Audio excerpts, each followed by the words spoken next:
Let's get back to more of this rich dialogue with Tavis Smiley. Tavis Smiley and journalist and best-selling author Stephen Kinzer. We're talking politics in this first hour. Delighted to have him on. Stephen, I hope part of what I was saying, I didn't mean to go on a rant, but I hope part of what I was saying made some sense. And all I was really trying to say is that I think there's a danger in us not calling this moment for what it is. And yes, it is true that the other party can be blamed, but I think we do ourselves a disservice in the short term and certainly in the long term if we don't call it what it is. I'm looking at some of the comments coming in now, and I love this one. I wish America, Tavis, was just on steroids. It's on a cocktail of cocaine, meth, and opioids. Stephen, your response. Well, first of all, please don't apologize for ranting. I mean, if you stop ranting, there's no more Tavis. So please rant. Yeah. So first of all, the Democratic Party reinventing itself, I've more or less given up hope for that. I don't expect to see that anytime soon. Mm-hmm.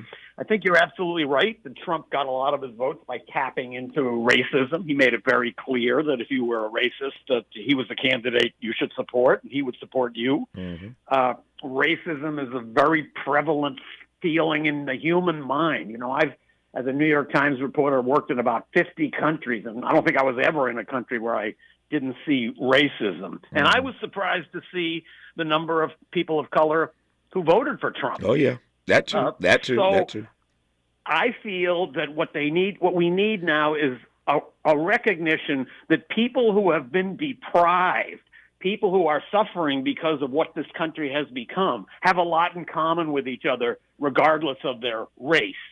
And I can tell you, you talked in a more profound way about the cocktail of drugs that we're on. Mm-hmm. I would put that in a slightly different way. As a student of American history, one of my favorite quotes from President John Adams was, "There never was a democracy yet that did not commit suicide." When I read that quote, I ask myself, have we gotten to that point now? I really wonder if the best days of American democracy are behind us. Now, there's another paradigm to kind of counter my deep fears. Recently, I had a meeting with a congressman who I think has ideas of running for president. I don't want to mention Ro Khanna's name, but let's just put it out there. So I asked him this question. Yeah. You have to go around the country and make speeches and introduce yourself and talk about the political moment. So you must have a kind of a standard speech. How do you deal with what's happening in America? And he had an interesting answer. He said, in my speech, what I like to say is politics comes in cycles. And maybe in the future, historians will look back and say that in the 20 teens, America got into a deep trough and did some terrible things and became a very disoriented country. But people smartened up, they wised up, and we came out of that trough. So that's a nice way to put it. And certainly if you're a politician who's seeking higher office, that's the way to talk. You don't want to be wringing your hands and talking about how bleak the future is. So good for him that he has that idea that this is a cycle and we're going to come out of it. I'm trying to believe that, but I'm still having trouble believing it. So there's a Rasmussen report, a poll that I read some time ago that echoes your comment earlier about America's best days being behind us. This was the first time in years of the Rasmussen poll asking this question about American democracy that a majority of Americans did in fact suggest or say that they do believe that our best days as a democracy are behind us. If that's where we are, that most of us think that our best days are behind us, what does that portend, Stephen? Well, what I like to think it portends is that all of us are going to be proven wrong in a few years. Yeah. However, history shows that countries rise and fall. I think this is one of the great problems that America has had. We've always thought that since we got so powerful, it's going to be like that forever. Mm-hmm. And that means not just powerful enough to push around countries in other parts of the world, but also powerful enough to provide all of the tools that we need to repress groups that we don't like inside the United States. Things change. Countries are not permanent. One of the great laws of history, is the rise and fall of great powers. Mm-hmm. And I think America's great challenge now is to recognize this and to try to change, and not to have this view that we've been great, we've been big, we've been powerful, and that's always going to happen. I think most people in Washington tend to believe that, and they don't face up to the real danger, I think, that we may be entering into an era just like the kind my German wife is warning me about. It's a terrifying thought, and it shouldn't be considered beyond the pale. The fact that the idea that American democracy was always going to be the kind of country that George Washington and Franklin Roosevelt believed in, I think is a great mistake. You have to guard these democracies. You have to be active. They don't survive by themselves. They are always under attack, and the attack that we're under now is probably more profound than at any time in our history. Yeah, I agree with you in that my read of history suggests to me that there is no empire in the history of the world that it did not at some point have to face its own reckoning. Every empire at some point has faltered or failed. Every empire has a reckoning, and I don't know if it's our hubris or this notion of American exceptionalism, our arrogance. I could do this all day long, but something is preventing us from realizing and accepting and addressing, more to the point, how on the precipice we are of just imploding. And that's the part that scares me, that I see pretty clearly. I think I see pretty clearly where we are. But to your point, the politicians in Washington apparently don't see it. And so many fellow citizens apparently don't see it. And before you know it, we end up imploding because people who should have seen how close to the edge we were didn't recognize it or ignored it. And so I asked this question of one of our guests yesterday, I think, whether or not we're sleepwalking into anarchy. How would you respond to that, Stephen? I see a real danger of that. I think that there's an assumption that everything is going to continue fine and we'll pull out of this because America always has. But that's a mistaken read of history. You know, countries that have survived very long times, like China or Iran, that have been around for thousands of years, have always had to adjust to the ups and downs of history and change themselves and reinvent themselves. Mm-hmm. We don't do that. Mm-hmm. We feel like we've invented ourselves. It's permanent. We don't want to change. We've been successful and will always be successful. It's like putting a plant or a seed in a flower box and then not watering it and not putting it in the sun and thinking it should grow by itself. Democracy doesn't work that way. It's a very fragile system, and we are seeing the fragility now more than ever. So yes, I have some real fears about the future, and I've just got a 1-year-old grandson, and when I look at him, I really fear for the America in which he's going to grow up. Yeah, Stephen used the word change a moment ago. I said to a friend of mine the other day that change is inevitable. The great Bernard Eigner sang that song, "Everything Must Change." Change is inevitable, but growth is optional. Change is inevitable, but growth is optional. You have to choose to grow. And I just don't know that America is choosing to grow. We've certainly grown older, but we've not grown wiser. We've grown older, but we ain't grown up yet. We have to choose to grow, and therein, I think, lies the problem. There's a great deal more to cover with Steven Zinger, journalist and author, when we come forward. He has a book that he wrote some years ago that I highly recommend called Overthrow. Maybe we'll let him top-line that when we come forward, just top-line it. The book is called Overthrow, but I'm delighted to be in conversation once again on Tavis Smiley with Steven Zinger. More when we come forward. Interrogating and unpacking. That's what we do around here. You're listening to Tavis Smiley. Between all the holiday parties, weekend tailgates, and family get-togethers, we've been overindulging a little more than usual over the holidays. But now, we are starting the new year off on a healthier note by taking Active Liver supplements from New Nordic every day. Active Liver contains a powerful blend of turmeric, milk thistle, and globe artichoke extract, all natural ingredients that help protect the liver so that it can protect you from toxins. It's like giving my body a daily detox. I've never felt better, and my energy is through the roof. And my doctor is already impressed with how much better my numbers are looking. So if better health, more energy, and detoxing your body are some of your priorities this year, Get Active Liver today and start the year off knowing you're giving your liver some well-deserved relief. Active Liver is available in both tablets and as a delicious gummy. You can find Active Liver in stores at your local CVS or online at Amazon or NewNordicUSA.com. We asked seniors how to prevent Medicare scams. My best advice, if you get a phone call, do not talk to the person. These people are well trained. Don't talk to them. They don't know me. They're just trying to scam me. Don't be fooled. Hang up. Just hang up. Never give out your Medicare number. They're going to get your number to put in a false claim. If I get a call from someone, I don't pick up the phone. And should I pick up the phone and they ask for information, then I hang up. How do you detect Medicare fraud?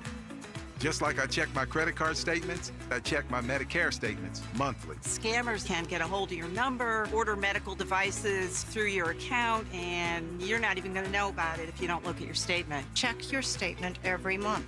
If you get your statement and you see something that you know you did not have done, you report it. Call your senior Medicare Patrol. To report Medicare fraud, call the Senior Medicare Patrol at 855-613-7080. Now that Donald J. Trump has begun a second term as president, please join the Empowerment Congress and KBLA Talk 1580 to examine the question, where do we go from here? Chaos or democracy? At the Charles R. Drew University of Medicine and Science. This Saturday, January 25th, some of LA's top elected officials, Representative Sidney Comlager Dove, Assembly members Isaac Bryan and Sade El-Hawari will be on hand for what promises to be a lively and informative conversation. Doors open at 8 a.m. The general session, moderated by Tavis, Smiley, and broadcast live on KBLA Talk 1580, begins at 9 a.m. The event is free, but seating is limited. Registration is required. Go to the Empowerment Congress website at www.empowermentcongress.org to register. Where do we go from here? Chaos or democracy? Join the Empowerment Congress and KBLA Talk 1580 this Saturday, January 25th. Doors open at 8 a.m. The free program starts at 9 a.m. Registration is required at www.empowermentcongress.org. This is a community call to action from KBLA Talk 1580. We've got your black. Sometimes he fails at fitting in, but we're okay with that. You're inside the Tavis Smiley Show. You are indeed, and I'm glad about it. I laughed at myself a moment ago. I was thinking in my mind, Stephen is throwing some zingers, and I referred to him as Stephen Zinger. He really isn't. He's Stephen Kinzer. But Kinzer was throwing some zingers, so I apologize, Stephen, but I thought it was kind of funny that I changed your last name to Stephen Zinger as opposed to Stephen Kinzer. Kind of funny. But anyway, I laughed at myself in that regard. You said something earlier in this conversation that is not funny. And I want to take your temperature on this. Two things I want to cover in the time I have left with you. You said earlier that you, in fact, parted ways. The Democratic Party became an independent where you live in Massachusetts because, to your mind, the Democrats were about all war all the time. All war all the time. That's a damning indictment of a party. Tell me why you feel that way, number one. And then I want to ask you, since world affairs is your lane, what you expect, this will be my exit question, what you expect in the years to come in Trump 2.0 vis-a-vis world affairs. But why that indictment of the Democratic Party as being about all war all the time? I don't think it's ever been clearer than it was during the Biden administration. The wars in Ukraine and Gaza have been horrific and have taken hundreds of thousands of lives between them. And nations, entire nations and societies have been destroyed. The Democrats cheered this. They thought it was fine. And in fact, it was Biden who was perpetuating all that. Without him, this wouldn't have happened. And when Kamala Harris was running, she never gave the slightest indication that she was going to change. I think those wars would have continued indefinitely had the Democrats won. So that's just the latest evidence for the Democrats' turn towards being the party of war. It's bizarre for somebody that lived through the Vietnam era to think of the Republicans as being perhaps more open to negotiation and diplomacy with our enemies than the Democrats. So Trump, you're asking me what Hold on. So, 1 second before you go to Trump. I got a question. Quick follow up. Sure. You offer that critique of the Democratic Party, and I hear it. The audience hears it, but I can hear somebody somewhere saying, "But Stephen, you're acting as if the Democrats started those wars. We didn't start the war in Ukraine. We clearly didn't start the mess in the Middle East, which has gone on for thousands of years. So why indict again Democrats as being a party of war? They didn't start either of those wars that you just referenced in the Biden era? Because without American aid, those wars could not be carried out. Gotcha. Every single bomb that has been dropped on Gaza is manufactured in the United States and given as a gift to Israel to continue bombing Gaza. We have sent tens of billions of dollars to Ukraine and steadfastly refused to reach out and try to negotiate. I heard Trump just the other day say in 3.5 years, Biden never spoke to Putin, and that was terrible. He's right, but why should it be the Republicans that are the ones saying we should reach out to our adversaries and try to reduce wars in the world? It's a really bizarre turnaround from what politics used to be like in America. Nope. Now, Trump says that he wants to stop wars and he wants to be remembered as a peacemaker.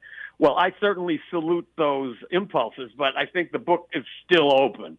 We don't know what is going to be his approach to Ukraine.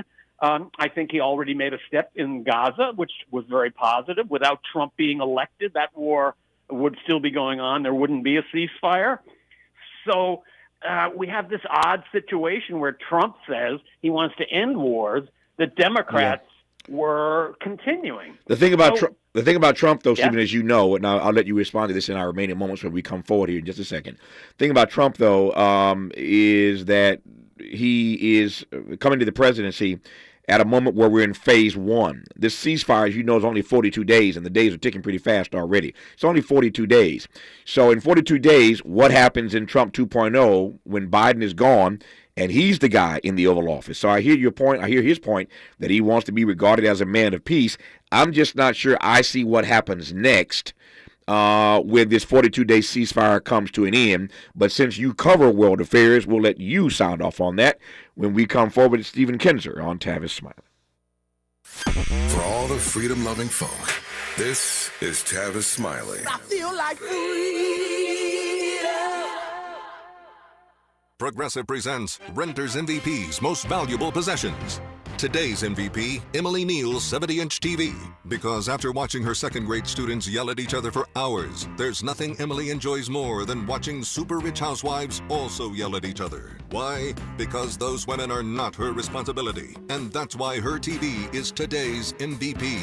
Keep your most valuable possessions protected by bundling your renters and auto insurance with Progressive. Progressive Casualty Insurance Company affiliates and other insurers not available in all states. Joe Montana here. In my football days, I knew the importance of a strong defense. Now I'm sharing how you can help defend your health against pneumococcal pneumonia and invasive pneumococcal disease. Are you 50 or older like me? The CDC now recommends vaccination against pneumococcal disease. Even if you're healthy, your age puts you at increased risk and over 6 times greater risk of hospitalization with pneumococcal pneumonia than adults under 50. Schedule your appointment today at vaxassist.com. Sponsored by Pfizer. If you're like me, 60 and retired, making ends meet, especially here at the supermarket and drugstore, is tough. I'm so blessed to have found benefitscheckup.org. It's a free and confidential website from the National Council on Aging that connected me to $1,200 a year in programs that help pay for food, medicine, utilities, and more. Maybe it can help you. benefitscheckup.org. You know where you want to go in life, and City National Bank can help. City National knows the dedication it takes to build your vision for the future into a reality, and our team is here for you. We have a wide range of options to help, from personal savings accounts to interest-bearing money market savings accounts and more, all designed to help you get where you want to go. City National, here for every stage of the journey. Learn more at cnb.com. City National Bank is a subsidiary of Royal Bank of Canada, member FDIC. Lena Bloom for the Bail Project. Imagine you're stuck in a jail cell and you can't afford bail and someone offers you a way out. Just plead guilty and you can go home and kiss your kids goodnight. What do you do? What thousands have. You plead guilty whether you are or not. Cash bail makes poverty a crime. That's why the Bail Project helps those who can't afford it while fighting to end cash bail. Because freedom should be free. Brought to you by the Ad Council. Febreze. So my home is also my office. And before I can focus, every room's gotta be clean. That means tidying up, then spraying my Febreze Air Mist. Ooh, that's fresh. Febreze Air Mist scents are all high quality. They fight any weird funk, and they give my air an instant boost of freshness. So not only does my home smell good, I feel good too. After I Febreze, it's time to start my day. Breathe happy, Febreze, la la la la la.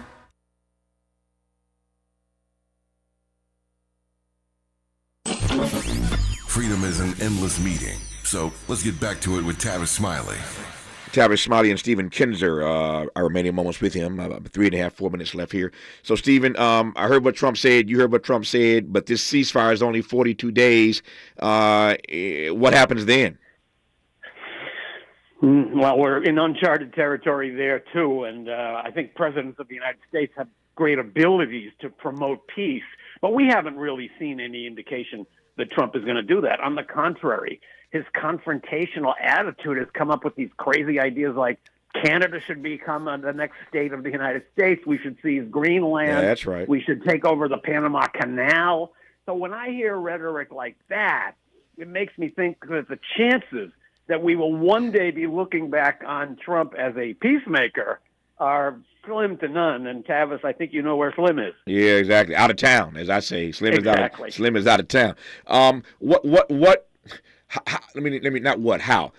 will the relationship in these days? I've been reading some stuff that suggests to me it may be frayed. You know this better than I do. But how will the relationship between Trump and Netanyahu? Netanyahu was obviously much, in some ways, friendlier with Trump than he was with Biden. That didn't stop Biden from sending him all those bombs that you referenced earlier. But to what extent will the relationship, whatever that is at the moment, between Trump and Netanyahu impact what does happen when this 42-day ceasefire is up? I think it will have an impact. The reason the ceasefire happened was that Trump sent an envoy over there and laid down the law and said, essentially, there's a new sheriff in town. And I think Trump's message to Netanyahu was, I've always been your friend. I've done everything you wanted. Now you got to do something that I want. Mm-hmm. Now, how far is he going to take that? It's very questionable. Let's face it. Trump has received massive amounts of donations from people who have extremely radical views about the Middle East and what Israel should be doing. So the idea that he is going to curb Israel and recognize the right of Palestinians to live and exist seems to me to be quite a stretch. If he does, good for him. But I just don't see that based on the money that has poured into Trump's campaign and the commitments that naturally go with that. Broadly speaking, my exit question here, do you think that Trump, after having been president once, is going to be more disciplined, for lack of a better word, more disciplined, whatever that means, when it comes to foreign policy this time around and not make us the enemy of the world? It's very hard for me to imagine using the word Trump and the word discipline in the same sentence. Yeah.